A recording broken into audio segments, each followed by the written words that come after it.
Jishudev Verma. The book has been written by Dr. Ramkrishna Shastri.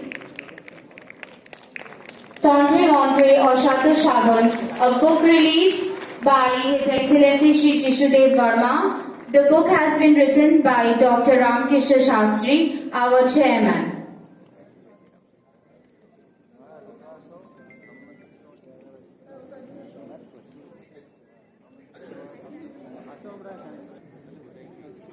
His Excellency Sri Jishudev Verma, Honorable Governor of Telangana, Professor Dr. Ramkrishna Shastri, Chairman, Indian Institute of Oriental Heritage, Dr. Gopal Shastri, President, Indian Institute of Oriental Heritage, Dr. Amal Kishore Shastri, Secretary, Indian Institute of Oriental Heritage, Vice Chancellors from different universities, scholars, friends across the globe, ladies and gentlemen.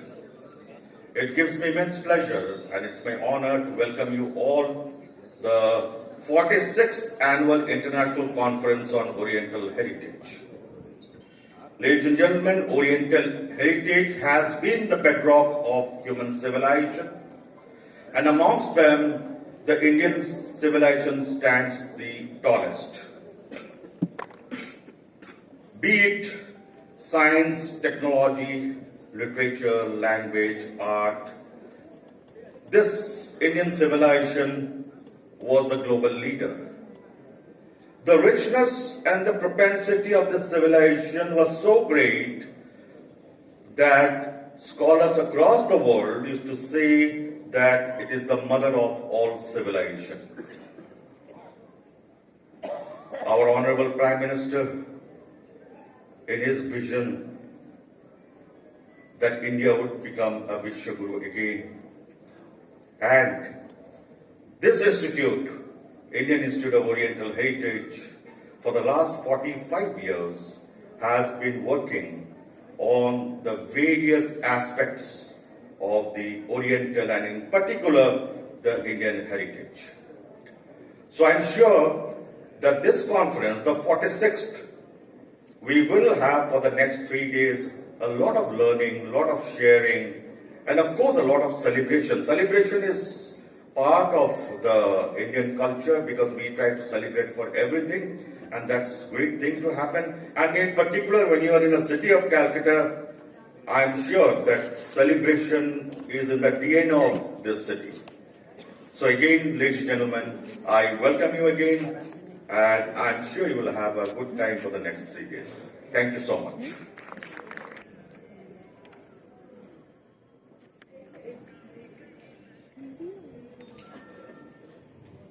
নমস্কার ওং স্থাপকায় চ ধর্মস্য সর্বধর্ম স্বরূপিণী অবতার বরিষ্ঠায় রামকৃষ্ণায় তে নমঃ. Today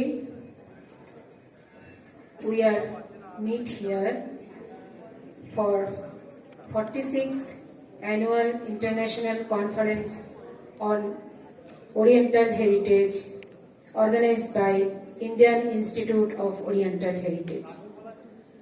I cordially welcome His Excellency Honorable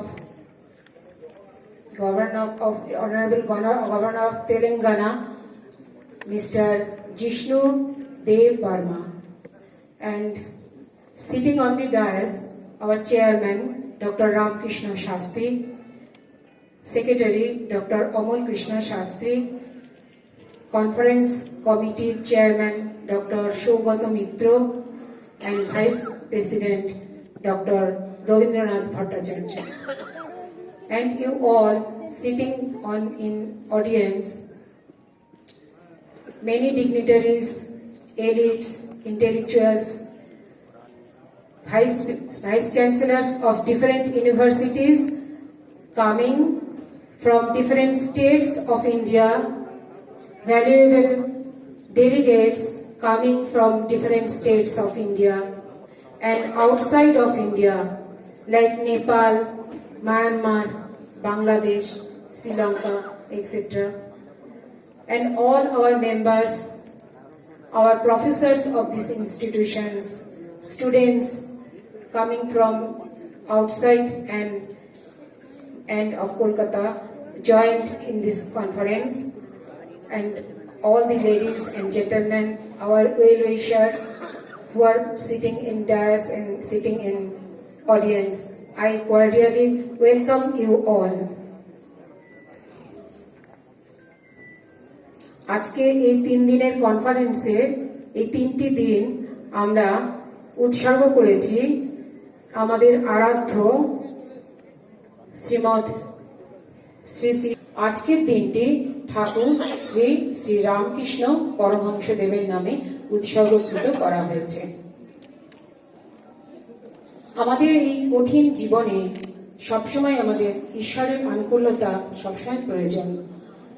ঊনবিংশ শতকে যখন রামকৃষ্ণদেব জন্মগ্রহণ করেন, সমাজের ধর্ম বিরোধিতার অনেকটাই আমরা পরিত্রাণ লাভ করি।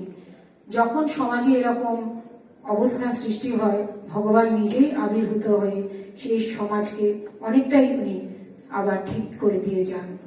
আমাদের জীবনে প্রত্যেকটা মুহূর্তে পথে অগ্রসর হতে গেলে অনেক বাধার সম্মুখীন হতে হয়, তাই ঈশ্বরের আনুকূল্যতা আমাদের খুবই প্রয়োজন। ঠাকুরকে স্মরণে রাখি। আমি part to us. The Upanishads also proclaim that the aim of human existence is to strive for fulfillment, not just sensory satisfaction.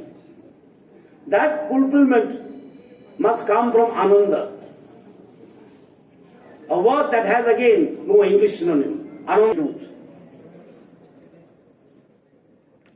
The ultimate truth is nothing but Dharma. At the path of rightness and our Sanatan or Hindu or Dharmic path, call it as you may.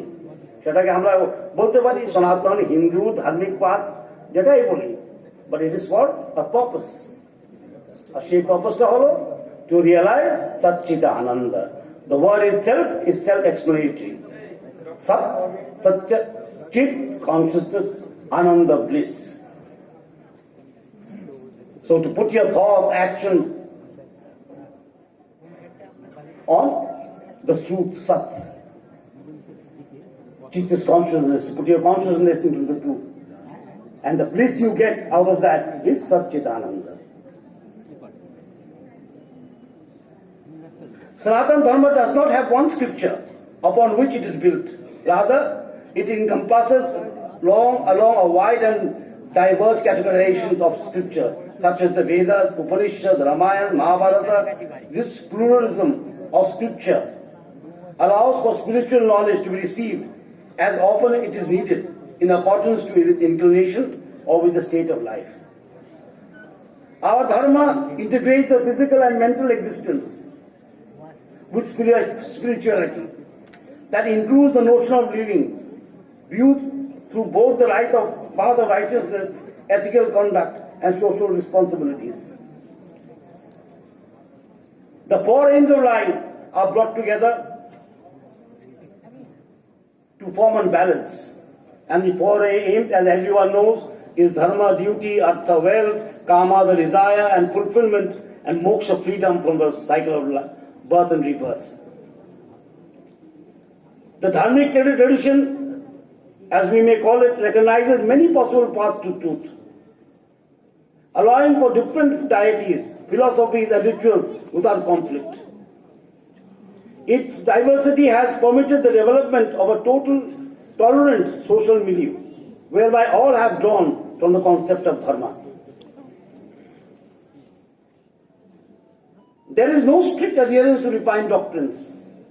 The concept of dharma provides a far wider range of spiritual practices, allowing individuals to chart their own paths based on personal commitment. It stands as a ray of wisdom in this world of division based on qualities of dharma and acceptance. The Rig Veda, one of the oldest scriptures known to humanity, beautifully expresses this universal truth. Ekam Sat Vipraha Bodha Badanti. This verse embodies the pluralistic and inclusive nature of Hindu Dharma, where diverse paths ultimately lead to the same divine reality. It teaches us that our Oriental heritage is not about uniformity, but about harmony in multiplicity or unity in diversity.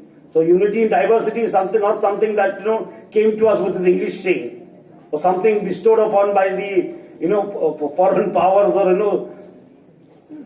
it is much older than our constitution also. Ekam sat vipraha bodha badanti.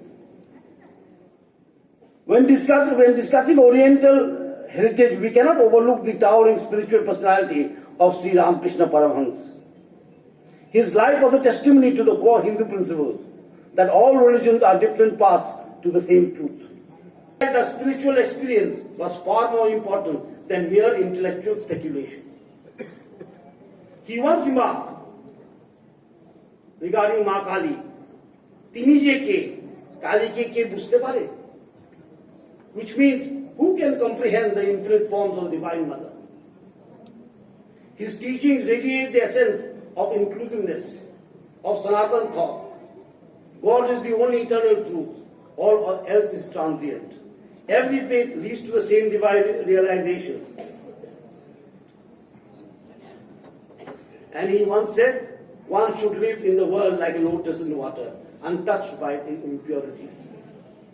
Once in Dakshineshwar Kali temple, this is a small anecdote that many of us may know about it.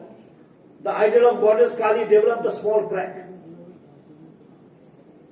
prompting some priest to suggest its disposal.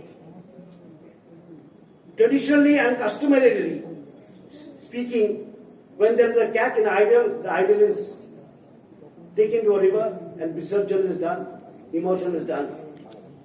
But when the report reached Sri Ramakrishna Paramahansa, he grew agitated and asked, "If your own mother were to suffer an injury, would you discard her?"